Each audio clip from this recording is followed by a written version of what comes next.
Hello साथीहरू, हामी थाहा छ तपाईहरुलाई म कामाख्या मन्दिर आएको छु। अन्त यहाँ हामीहरू भिआइपी लाइनको काटेको थिए, बहुत भिड थियो किन लिमिटेड पाउँदो रहेछ, 200 जनाको मात्रै पाउँदो रहेछ, त्योभन्दा बेसी पाउँदैन रहेछ। अन्त त्यही लागि हामी फेरि जेनरलमा आए। जेनरलमा त झन् साह्रो, बाफ्रे 6-7 घन्टा भइसक्यो, खोल्नुको नाम छैन। अरू बहुत मुस्किल पनि हुँदैछ हामीलाई।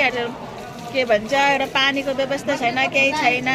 7-8 घन्टा बसेर बहुत साह्रै पर्छ। तपाईहरु जहिले पनि अनलाइन बुकिङ गरेर आउनुहोस् कामाख्या आयो भने, नै त भने भिआइपी लाइनमै जानुहोस्, छुट्टै आउनुहोस्, किनभने अहिले मान्छेहरू चाहिँ साह्रै ढिलो हुन्छ।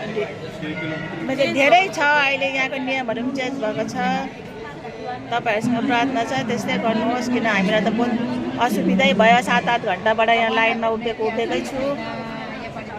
नानीहरू भयो भने चाहिँ गाह्रो हुन्छ, सानसानो नानीहरू, बुढो पाखाहरू भयो भने। त्यही लागि तपाईहरु अनलाइन बुकिङ गरेर भिआइपी लाइनमा आउनुहोस्। यही छ मेरो बात भन्नुको। जय माता दी।